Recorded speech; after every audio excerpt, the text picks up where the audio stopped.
could talk about today. There's that marathon runner that got busted for smoking cigarettes and stuff like that. I didn't know really where to go with that.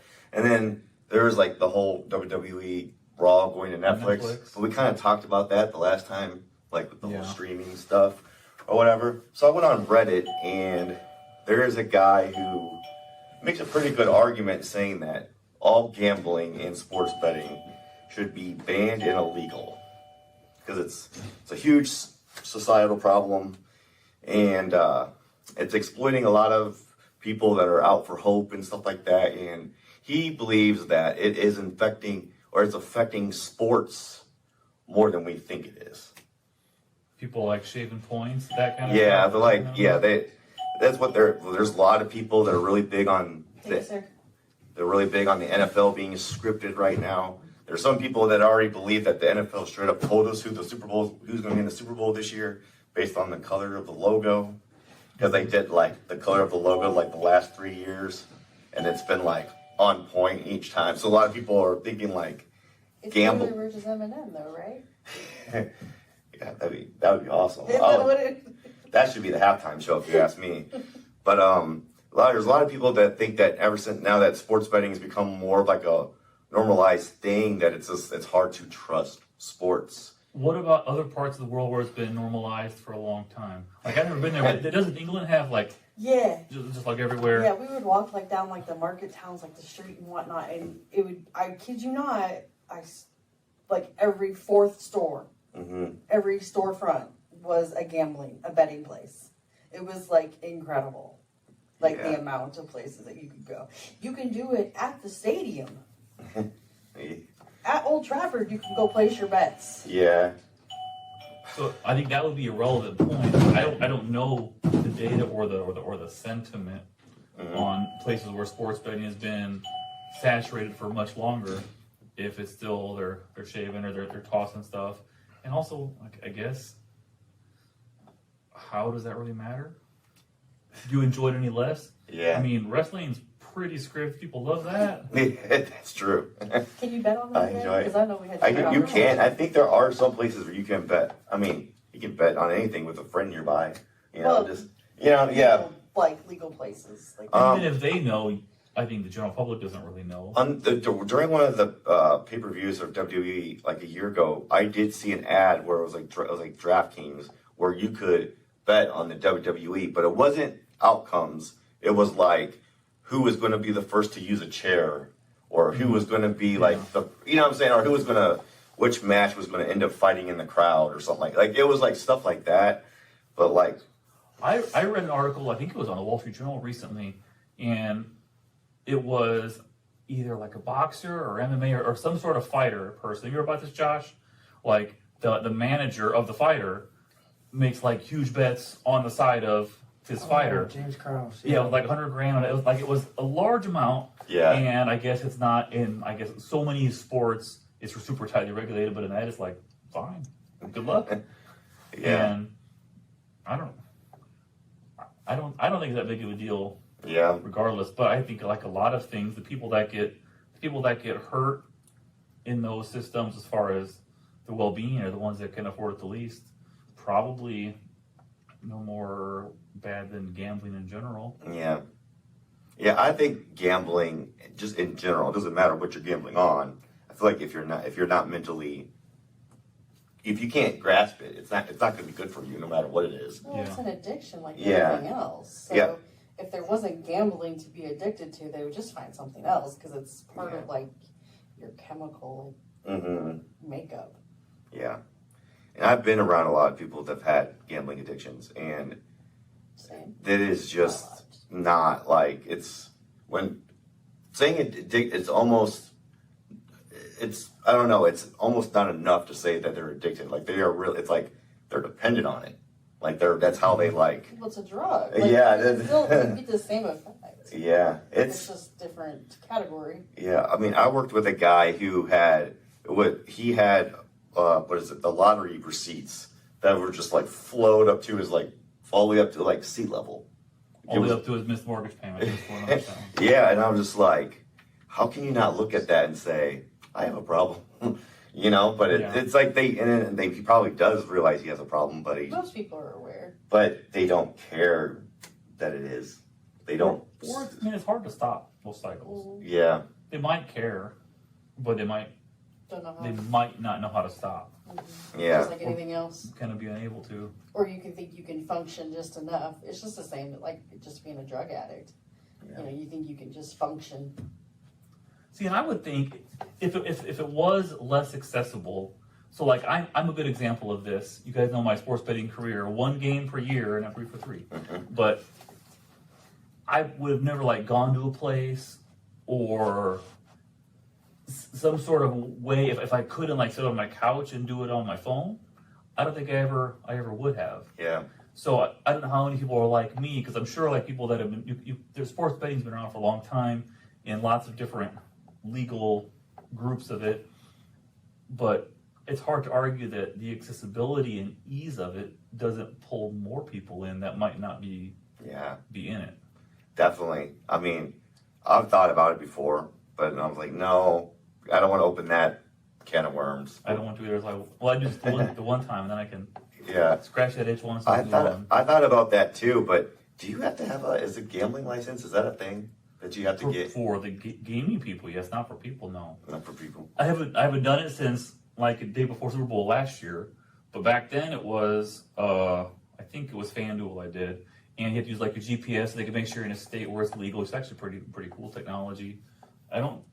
There wasn't much beyond that. Which is legal like- in Illinois, yeah. so we don't have to. But I think that was a COVID thing.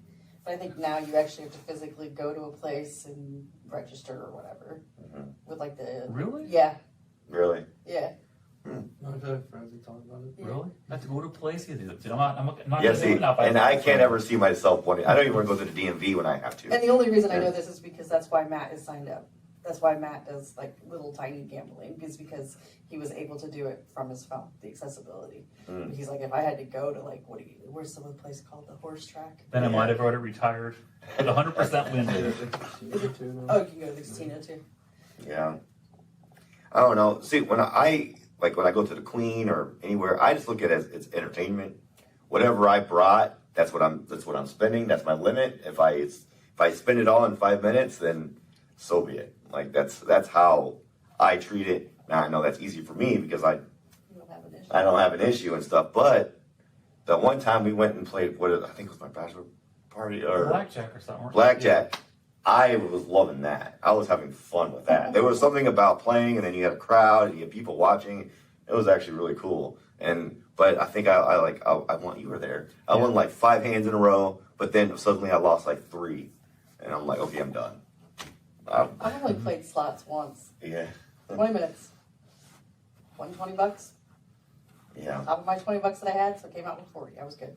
yeah. I just think it all depends on the attitude and just being mentally prepared when you go into that and stuff.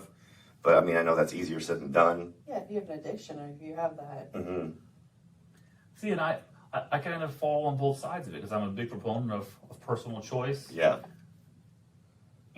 But I it's hard to argue that ease and accessibility has to pull in more people into it than if it was more barriers. yeah, And it does. I don't go to casinos very often at all, but once in a while I'll be inside of one, and so many of the people there, it just feels like it breaks your heart just looking around. Right. yeah. It's like You should not be it's here. people's rent checks that they're not going to make rent next month because they're there, Yeah, and it just breaks your heart. I hear employees at casinos, they have to go out and wash chairs because people just go to the bathroom Gee. all Are over you them serious? because they have like a lucky spot at a lucky slot and they refuse to get up and go to the bathrooms because they don't want anyone to take it. So they'll just all day stay there. And a lot of people wear diapers and stuff. It's sad. It really is. I didn't know any of that. Yeah, I know. I could have not never known that. I would have. But we could just take that back. Right. yeah, Unlearn it.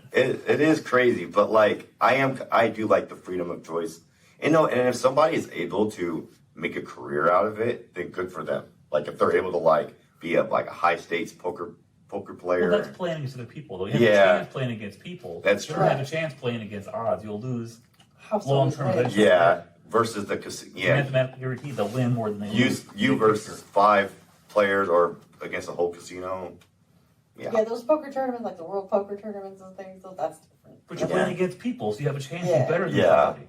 Yeah, so I think something like that, like if you're able to do that, then go right ahead. You obviously you know what you're doing. They make millions. Yeah. Mm-hmm. Like, well, there was my friend was telling me there was a poker tournament in somewhere like in Edwardsville or something like that, and the buy-in alone was like 40 grand or something like that. And the only people that played it though were like business owners, people, Probably like the mafia, right? yeah. So They're okay protection. with being able to lose 40 grand. yeah. So, and he was just like, and he's like, not only that, not only do you have to have a lot of money, you got to know somebody to get in the tournament. Like it's a huge deal. But I don't know. Like I like what you said. Like with the freedom of choice, I do think that is still the most important thing, because when you start regulating and cutting back on things, like where does that end? I don't know. Do you tell somebody that's addicted to fast food that they can't have McDonald's anymore? Mm-hmm. That's just, Slippery slope. you gotta let people make their own decisions. Well, I mean, we kind of tried that with the prohibition. How'd that work out? Not that great. It You're did right. not work out Yeah. that great. So I just feel like that. I don't know. I think at the end of the day, people just have to handle it themselves. If they think they need help, they should get help. GA, Gamblers Anonymous. Yeah, Yeah. and that's really all you can do, honestly. Mhm. But I don't know. I'm not trying to sound insensitive or anything. Like it's your problem. But at the end of the day, like A lot of times it is. Yeah. So You don't gamble, do you? No, not at all. Do I you- don't need it. do you have any thoughts on the matter? Do you think it should be banned or? I think it's an epidemic. Truly, I think sports betting's pretty bad, and I think it is probably like war on drugs, war on cigarettes and stuff. I think gambling's gonna be up there in like 10 years. We're gonna be like, man, maybe we shouldn't have done that. Yeah, right now we're still like heading into it. Yeah. Like, I let's see make it with a more- lot of people my age. Even younger, and it's pretty like it's just because it's so accessible with Yeah. phones and stuff. Yeah. And so Yeah. I don't care that people do it. I go to casinos. I've placed bets on DraftKings, but it doesn't. I don't need it to enjoy sports or anything. Yeah. I prefer it without. I do feel invested in the game, and I like the last couple of years I have watched pretty much the entire game. Mhm. So from a non-sports fan, I do watch the game much more. Yeah. You feel like you're invested in the outcome, like I control it all, but still. That's why I like the football pools, because I care about a random game between like the Jets and the Bengals. Like when we were doing like the work, that was like $25 for the year. It was like it still made every week exciting, So We sure are. I liked it. I don't know. My mother-in-law owns, my brother-in-law Yeah, I owns the just- company, my other It could disappear, and my it son. wouldn't affect me. But you go as far as an epidemic. Okay, so. I think it's pretty bad with it, just from what I've seen. People, Yeah. I've seen 20-year-olds who have gotten addicted to the slot machines, like in my area and stuff, and like ruined their lives with it. So Yeah. That's Oh. that's scary. Yeah. But like you said, I'm not gonna tell them they can't do it. Yeah. I don't, Okay. I don't really care that much. Yeah. Other people can do it. So Yeah. Interesting insight. All right. So we got. That's all we got.